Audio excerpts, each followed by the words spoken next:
आप राजनीतिक परिवार से भी नहीं आते हो और फिर भी आपने नामांकन दाखिल किया है खींवसर से। तो आपका क्या विजन था और किस विजन को लेके आपने ये कदम बढ़ाया? देखिए सर जी, कि पिछले 20 सालों से जिस दिन से मूल ओबीसी में कुछ कम्युनिटी आई है, उसके बाद में मूल ओबीसी का जो वर्चस्व था वो पूरा पूरा खत्म होने जा रहा है। क्योंकि हर क्षेत्र में, चाहे राजनीतिक क्षेत्र में हो, चाहे सरकारी सेवा में हो, मूल ओबीसी खत्म से होने जा रही है। तो इसलिए पिछले 10 दिनों पहले हमने मूल ओबीसी के कुछ गणमान्य लोगों से ये इस पर विचार विमर्श किया और ये तय किया गया कि चूंकि मूल ओबीसी के खींवसर विधानसभा क्षेत्र में 95,000 1 लाख के आसपास वोट होने के बावजूद भी आज दिन तक मूल ओबीसी का तिरस्कार किया जा रहा है। और जो ये तीनों दलों के नेता हैं वो उन स्थायित्व किसी में नहीं है। मान लीजिए आरएलपी को भी देख लीजिए, कभी बीजेपी से गठबंधन कर रही है, कभी कांग्रेस से गठबंधन कर रही है, और जो अभी बीजेपी से जो चुनाव लड़ रहे हैं वो कल आरएलपी का लेफ्ट हैंड थे, और जो कांग्रेस के जो भी चुनाव लड़ रहे हैं तो उनके परिवार के सदस्य पहले खींवसर विधानसभा से कांग्रेस से चुनाव लड़े, फिर बीजेपी में आ गए, फिर वापिस इसमें आ गए। और रही बात दुर्ग सिंह जी की, जो पिछले 20 सालों से संघर्ष कर रहे थे और दलितों के मसीहा बनकर दौड़ रहे थे, भाग रहे थे, लेकिन ना जाने क्या हुआ कि अब की बार उन दलित वोटों की चिंता किए बगैर किस फायदे के लिए, किस वजन के लिए वो बीजेपी में चले गए। अब उन वोटर का क्या होगा, उनका धनीधोरी कौन होगा? तो मूल ओबीसी है, दलित है, अति पिछड़े वर्ग है, उनमें एक आक्रोश है, क्योंकि ये दल बदलू लोग हैं। आज दिन तक 20 सालों से खींवसर की जनता के साथ धोखा करते आ रहे हैं। इनमें कहते हैं ना, कानून की भाषा में हमारे एक होता है कॉन्स्पायरेंसी, मिली भक्ति का खेल। तो ये इनका मिली भक्ति का खेल है और आपस में ये एक दूसरे के सहयोगी होते हैं। अब देख लीजिए कि पिछली बार आरएलपी ने चुनाव लड़ा तो ये कांग्रेस के जो उम्मीदवार है उनको इंटरनल सपोर्ट किया था, और जो ये दुर्ग सिंह जी थे पिछली बार, इन्होंने अपना अलग ही एक डंका बजाने की कोशिश की, लेकिन जनता खींवसर की अब समझदार हो गई है। और मूल ओबीसी के और दलितों के पिछड़ों के जो नए युवा है वो अपने रोजगार को लेकर चिंतित है, क्योंकि इनका धनीधोरी अब खींवसर विधानसभा में कोई नहीं रहा। अब वो कहाँ जाएंगे, कहाँ नहीं जाएंगे, इसी सोच के साथ, इसी उम्मीद के साथ हमने ये नॉमिनेशन दाखिल किया है और हम एक नई आवाज के रूप में उभर रहे हैं। जिस दिन नॉमिनेशन दाखिल किया उस दिन से लेकर आज दिन तक पिछले 3 दिनों से हमारे जो लोगों का जो सहयोग मिल रहा है, इंटरनल सहयोग मिल रहा है। चूंकि एक बात मैं कहना चाहता हूं, क्योंकि मूल ओबीसी के लोग क्या है साहब कि डाइवर्ट होते जा रहे हैं। क्यों होते जा रहे हैं? क्योंकि मूल ओबीसी का आज दिन तक इनको कैंडिडेट नहीं मिला, जिसकी वजह से कभी तो वो आरएलपी की तरफ, आधे आरएलपी की तरफ, कुछ हिस्सा बीजेपी में चले जाते हैं, कुछ कांग्रेस।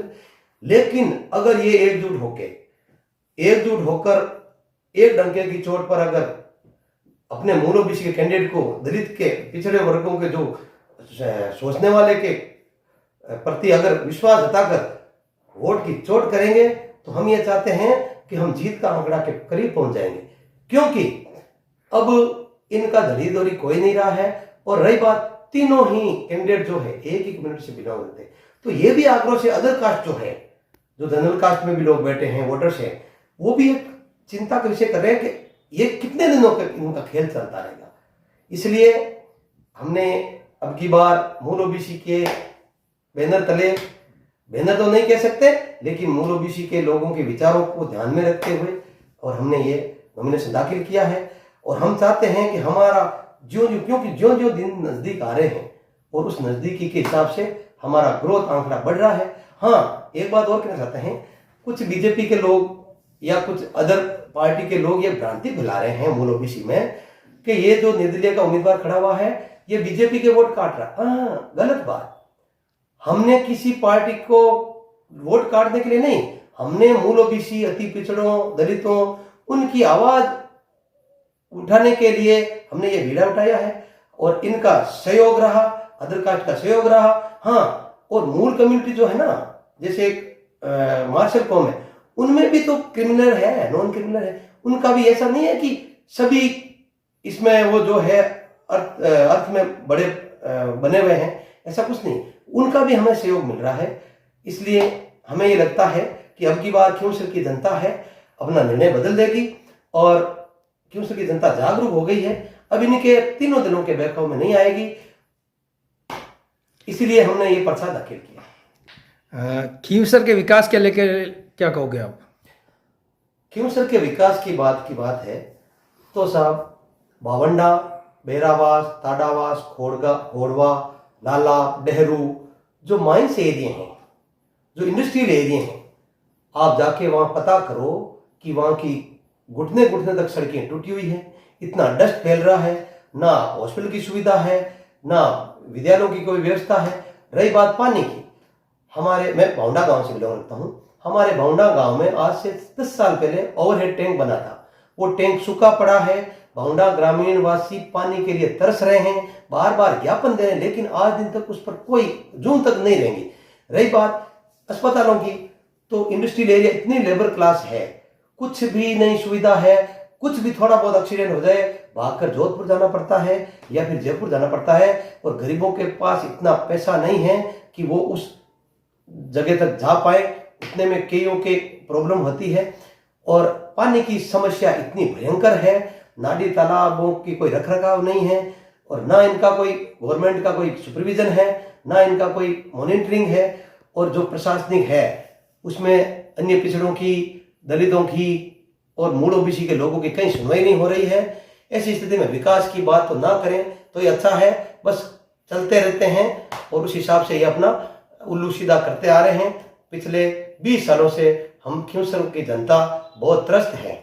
और रही बात साहब, अब ये जो गवर्नमेंट है, चाहे कांग्रेस की हो चाहे बीजेपी की हो, बड़ी बड़ी कंपनियों से एमओयू कर लेते हैं, और खींवसर विधानसभा के क्षेत्र में ऐसे कई गांव हैं जहां लाइमस्टोन का अथाह भंडार है, तो क्यों ना उन लाइमस्टोन के जो खातेदार हैं उनको छोटी, जिसके पास 10 बीघा है, 15 बीघा, उनको लीज अलॉट क्यों नहीं करते?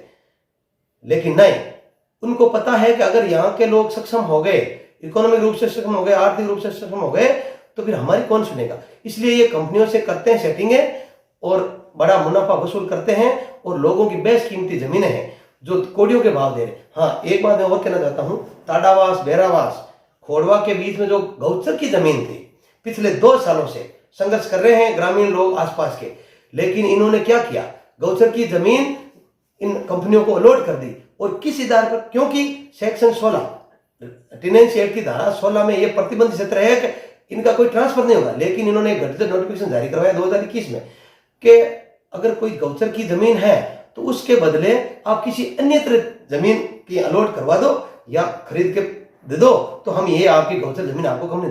तो साहब, अगर लोकल एरिया की गायें, गौचर किस लिए बनाया जाता है, चारागाह, ये है कि जो किसान लोग हैं जो अपने पशुपालन रखते हैं, तो उस गौचर की जमीन में, चारागाह की जमीन में वो चराने हेतु जाते हैं। तो अगर यहाँ की जमीन इन कंपनियों को दे दिए और उनके बदले आप साउंडा, बोजा, डेजर्ट एरिया में यहाँ से 100 किलोमीटर दूर अगर जमीन दिलवाओगे उनके बदले, तो यहाँ के खेतीहर, किसान, पशुपालक वहां जाएंगे खेतों के लिए चरने के लिए। इसकी तरफ से कोई ध्यान नहीं है, कुछ नहीं है, सब अपने अटैचों पर ध्यान दे रहे हैं, अपने मुनाफे की ओर ध्यान दे रहे हैं। इसलिए इन लोगों में, 8-10 गांवों के लोगों में बहुत बड़ा आक्रोश है। इसी स्थिति में इस मुद्दे को हम पुरजोर से हर क्षेत्र में, चाहे हमें हाईकोर्ट जाना पड़े, चाहे सुप्रीम कोर्ट जाना पड़े, हम इसको जरूर मुद्दा उठाएंगे और इस गौचर की जमीन को वापस मुक्त करवाएंगे और कंपनियों को यहां से बेदखल करेंगे। रही बात छोटे किसानों की जो जमीन है, लाइमस्टोन के भंडार है, हम ये कोशिश करेंगे कि माइनिंग एक्ट में कुछ ऐसा संशोधन किया जाए, अमेंडमेंट किया जाए कि ये क्या कर दिया साहब, इसमें कह दिया कि उसमें लिमिट डाल दी कि इतनी बीघे जमीन होगी तभी, क्यों, ताकि हर आदमी के पास इतनी बड़ी जमीन नहीं होती।